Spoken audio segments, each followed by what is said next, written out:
Boa tarde, me chamo Mônica e meu grupo ficou responsável pela modernidade no Brasil e o pensamento educacional. A transformação na sociedade brasileira entre o século XVIII e XX. Nos 2 primeiros séculos da educação no Brasil ficou sob a responsabilidade dos jesuítas, que eles tinham total controle sobre isso. Mas, passado o tempo, eles tiveram que ceder à educação de elite. Que a educação de elite era nada mais do que a educação vinda da Europa para cá para o Brasil, para os filhos de quem tinha um maior poder aquisitivo, né? Os aristocratas. Nisso, aqui no Brasil foi implantada e o ensino do Brasil foi mergulhado na aristocracia, que ficou dividida em 2 classes, que é a classe onde o ensino era mais refinado, onde tinha todo um aparato, que era dos ricos, lógico, e a classe onde não desfrutava da educação. Esse cenário começou a mudar um pouco antes da independência, com a chegada da família real em 1808. Mas ainda deu-se a persistência dos velhos hábitos coloniais. E pela primeira vez, eles se viram seriamente ameaçados, abrindo novos horizontes para a sociedade e a educação. Com as ideias de Rousseau, com a Revolução Francesa, eles conseguiram contaminar o ambiente político brasileiro, iniciando um discurso em favor da educação popular. Mas isso só vai acontecer bem delineado a partir da independência do Brasil. Mesmo assim, de forma bastante tímida. Em 1822, a monarquia que aqui estabelece acaba se ajustando à dominação oligarca. E apesar dos discursos a favor da educação popular, apenas os filhos dos aristocratas conseguiam ser doutores. E o único crescimento concreto para a educação nesse momento foi inserir a Constituição de 1823, que garantia gratuitamente o ensino primário a todos os cidadãos. Na verdade, são os próprios filhos dos aristocratas que foram estudar na Europa, que trouxeram para o Brasil esses eventos, esses pensamentos iluministas, e que voltaram com ideias liberais e democráticas. Eles não queriam ficar no campo, eles queriam ir para a cidade e eles acabaram por descolar um eixo político-social do campo para a cidade. Desta forma, o país começou a experimentar uma crescente efervescência intelectual e ideológica, a marca definitiva no período de transição do Império para a República. A jovem elite, filha dos aristocráticos, né, em construção, eles estavam em construção de um país livre de trabalho escravo e da monarquia. A agitação das cidades e o clima social, político e intelectual que embalavam a elite após a abolição colaboraram para a proclamação da República. Enfim, a modernidade no Brasil. Podemos afirmar que a modernidade no Brasil, emblematicamente, iniciou-se em 1922. Este foi um ano de acontecimentos que coroaram o pensamento de novidades. Entre eles podemos citar Semana da Arte Moderna, Revolta dos 18 do Forte de Copacabana, Revolução Tenentista, fundação do PCB, Partido Comunista Brasileiro, primeiro partido operário duradouro, primeira eleição moderna com 2 candidatos, mobilizando militantes e realizando comícios, primeiros indícios da crise das oligarquias. Devemos nos atentar para o fato de que o processo produtivo industrial potencializou a acumulação de capital e a fábrica foi por excelência local onde isto aconteceu. Portanto, ele precisou de trabalhadores disciplinados, não só para a execução das tarefas, mas que eles, em sua vida cotidiana, tivessem valores morais, éticos, que os fizessem vestir a camisa do patrão e da fábrica. Durante a década de 1920, o Brasil assistiu a inúmeras revoltas. Além da revolta tenentista de 1922, já citada, Podemos destacar as revoltas de 1923, no Rio Grande do Sul, as insurreições militares de 1924 em São Paulo, Sergipe e Amazonas, e a Coluna Prestes, em 1925, na Semana da Arte Moderna. Por exemplo, nossos poetas e artistas deixaram claro que aspiraram por um Brasil mais novo, de novas rimas e de novos sons. Pareciam querer acordar os burgueses adormecidos sobre sacos de café e dinheiro. Com estas afirmações, podemos perceber que os intelectuais modernistas queriam um país industrializado e urbanizado. Queriam redescobrir Pindorama nas selvas das cidades. Queriam ser índio e negro, ou seja, queriam que um novo e moderno Brasil fosse admirável e industrial. Mas, acima de tudo, queriam que fosse um Brasil brasileiro. A educação na modernidade. Como e por quem os rumos da educação no Brasil eram passados neste momento? Entre 1894 e 1917, as elites intelectuais que se consideravam modernas e liberais e acreditavam na educação como fator decisivo para a resolução de problemas sociais, pretenderam implantar novas ideias educacionais no sentido de construir uma nação moderna. Assim sendo, a elite intelectual irrompeu a década de 1920, imbuída de fervorosos espíritos nacionalistas, mas tornando consciência de que nossa população era quase toda analfabeta. Portanto, iniciou-se um ciclo de reformas educacionais, com o objetivo de popularizar e democratizar o ensino, de forma a estendê-lo às camadas médias e pobres da nossa sociedade. O liberalismo e proposta da escola nova no Brasil. Na emergência do mundo urbano industrial, intensificam-se as discussões em torno das questões educacionais e esses debates começam a ser centro de interesse, de muitos intelectuais ligados a esta área de conhecimento humano.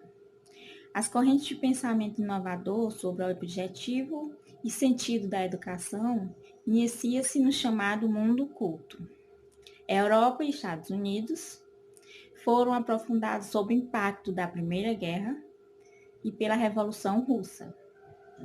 Assim, a educação passou a ser centro das preocupações dos intelectuais, levando-os a refletir sobre o resultado da pedagogia tradicional.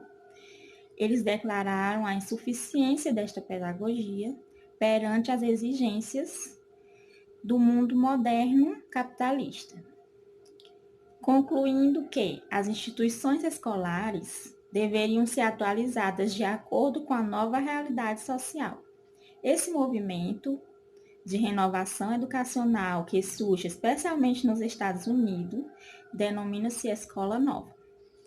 As ideias de dois educadores norte-americanos, John Dewey e William Kilpatrick, levaram a fisionomia do pensamento tradicional brasileiro,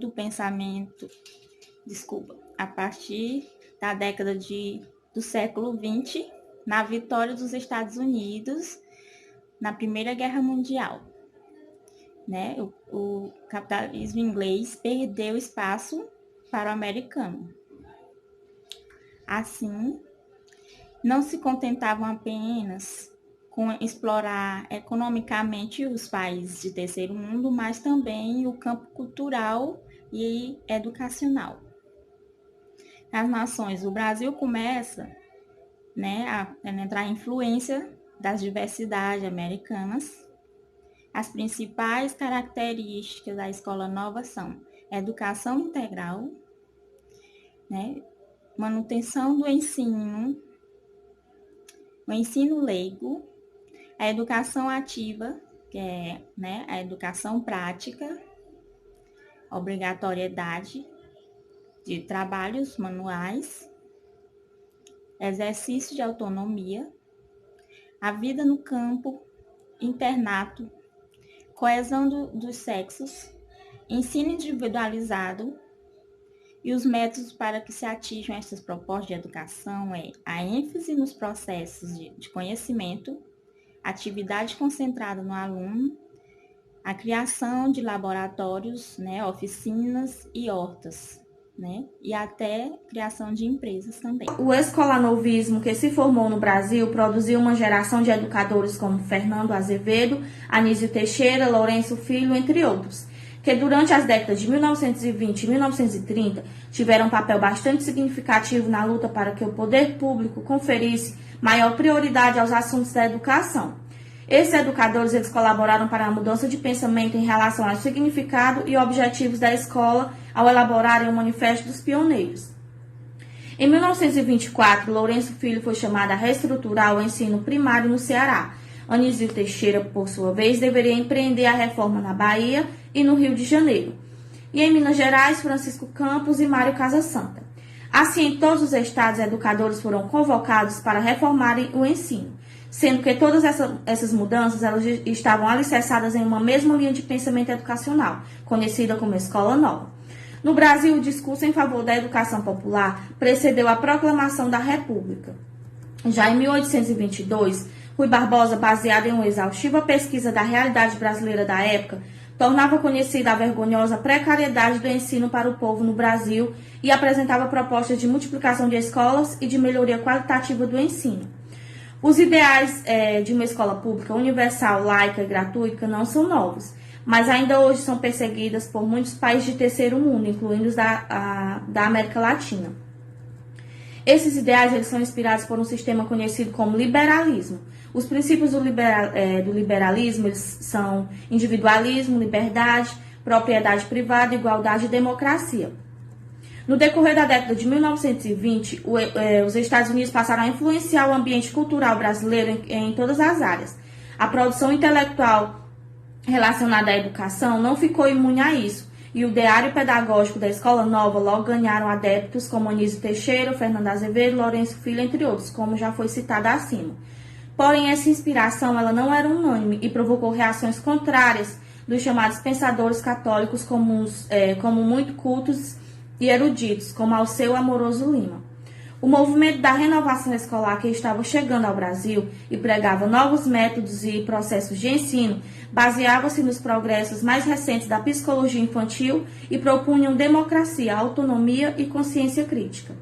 A Escola Nova, antes de ser uma proposta metodológica, consistia em uma nova atitude filosófica perante os problemas nada simples da educação daquele tempo.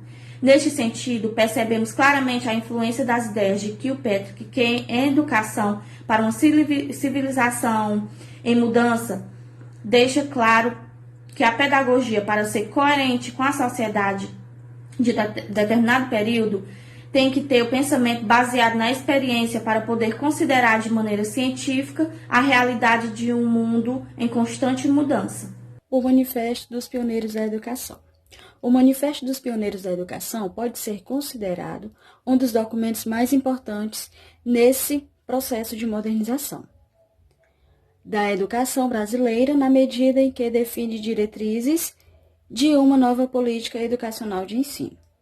O manifesto foi datado em 1932, escrito durante o governo de Getúlio Vargas, e consolidava a visão de um segmento da elite intelectual, que, embora com diferentes posições ideológicas, vislumbrava a possibilidade de interferir na organização da sociedade brasileira no ponto de vista da educação.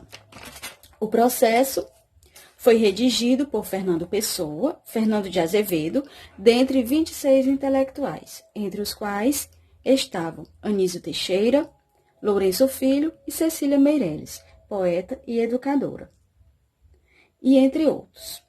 O manifesto representava muito do pensamento educacional e os desejos de mudanças. O movimento reformado foi alvo da crítica forte e contínua da Igreja Católica, que naquela conjuntura era forte e concorrente do Estado nas expectativas de educar a população e tinha sob seu controle a prioridade e a orientação da parcela expressiva das escolas da rede privada.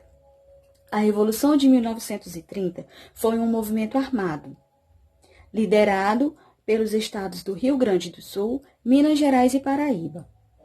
Insatisfeitos com o resultado das eleições presidenciais, que resultou em um golpe de Estado, o golpe de 1930. Em março de 1930, foram realizadas eleições para presidente da República. Eleição esta que teve a vitória ao candidato governista e então presidente do estado de São Paulo, Júlio Prestes. No entanto, Prestes não tomou posse em razão ao golpe de Estado, desencadeado a 3 de outubro de 1930 e foi exilado. Getúlio Vargas, então, assume a chefia do governo provisório em 3 de novembro de 1930, data que marcou o fim da República Velha e dá início aos primeiros formas de legislação social e de estímulo ao desenvolvimento industrial, e se inicia a República Nova. Manifesto dos Pioneiros da Educação. A Revolução de 1930 foi um marco decisivo vitorioso. Getúlio Vargas tomou posse em 3 de novembro de 1930, instituindo-se chefe do governo revolucionário provisório, iniciando a Segunda República ou República Nova. Inicialmente, este governo pareceu mostrar-se extremamente aos problemas educacionais do país. Em 14 de novembro de 1930, Getúlio criou o Ministério da Educação e Saúde e, para geri-lo, nomeou Francisco Campos, um homem ligado às ideias e relações do movimento de organização do ensino. Em 11 de abril de 1931, sanciona 3 importantes decretos elaborados por este ministro: criação do Conselho Nacional de Educação, instituição do Estatuto das Universidades Brasileiras, normas que disponham sobre a organização da Universidade do Rio de Janeiro. Em junho de 1931, outro decreto alterou o plano de ensino comercial, criando o curso superior de Administração e Finanças. Estas medidas eram reivindicações antigas dos educadores atuantes que, percebendo a disposição de Vargas em reformular o ensino, assim convocaram, por meio da Associação Brasileira de Educação, uma conferência nacional para que, mostrando força, o presidente pudesse adotar posições mais afirmativas e abrangentes, definindo uma verdadeira política nacional para o setor.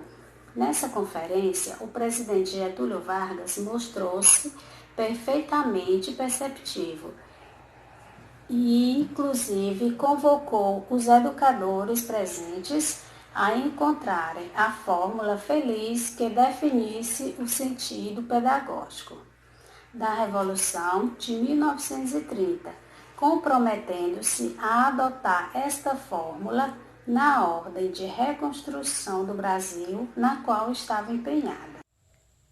Dando continuidade que minha colega Regina disse, o Manifesto dos Pioneiros na Educação, eles lutavam a favor de uma nova reconstrução educacional no Brasil, que era dirigida ao povo e ao governo. Eles defendiam uma nova ideia de educação e lutavam contra o empirismo dominante, que era um grupo contra a educação, que ele não quisesse passar um conhecimento específico à população. O Manifesto dos Pioneiros não aconteceu de uma forma pacífica. Houve diverso conflito entre os grupos devido a alguns aspectos, que a escola deveria ser única e não de classe, o ensino seria lei e obrigatório e que cada cidadão tivesse direito a uma escola pública e gratuita. O Manifesto dos Pioneiros na Educação teve uma grande importância no ensino do Brasil, que a partir daí a educação tornou-se obrigação do Estado, que cada cidadão, independente de sua classe social, tivesse direito às séries iniciais até a sua formação superior. A educação é um direito fundamental de cada cidadão. Ela não ajuda somente no desenvolvimento de um país, mas também de cada cidadão.